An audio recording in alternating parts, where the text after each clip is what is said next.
ආයිබෝවන් දේවා නිර්මාණශීලීව දකින්න ජීවිතය සරලව කල්පනා කරන්න. මම අද කතා කරන්න යන්නේ අපි හැමෝම දිනපතා කරන හැබැයි ගොඩක් අය හරියටම ප්ලෑන් කරන්නේ නැති දෙයක් ගැන. ඒ තමයි ගෙදරට අවශ්‍ය බඩු ටික නිවැරදිව කළමනාකරණය කරලා මුදල් ඉතුරු කරගන්නා විදිහ.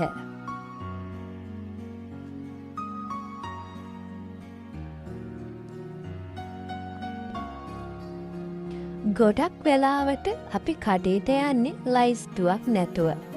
එතකොට අපිට අවශ්‍ය නැති දේවලුත් ගන්නවා. අපිට අවශ්‍ය දේ තමයි සරල shopping checklist එක.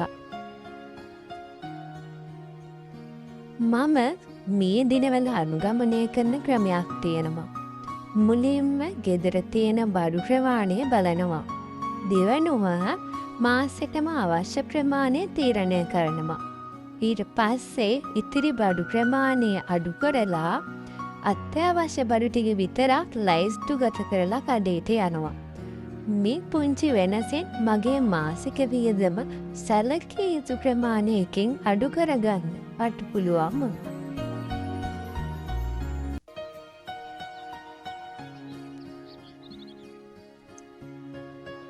තව දෙයක්. කඩේට ගිහින් කලවමේ බඩු නොගෙන වර්ගීකරණය කරලා උදාහරණයක් මුළු තැන්ගිට අවශ්‍ය බඩු වෙනම රෙදිසෝදන්ඩ අවශ්‍ය බඩු වෙනම එතකොට කඩේ ඉන්න කාලෙත් ඉතුරුයි අනවශ්‍ය බඩු ගන්න එකත් පාලනය වෙනවා. ඔයාලත් මේ වගේ බඩලා ඉස්තුවක් හදාගෙන වියදම් පාලනය කරගන්නවද? එහෙමනම් පහලින් කමෙන්ට් කරන්න. මේ වගේ දෛනික ජීවිතයේ පොඩි දේවල් වලින් ලොකු වෙනසක් කරන්නේ කොහොමද කියලා අපි දිගටම කතා කරමු. ස්තුතියි.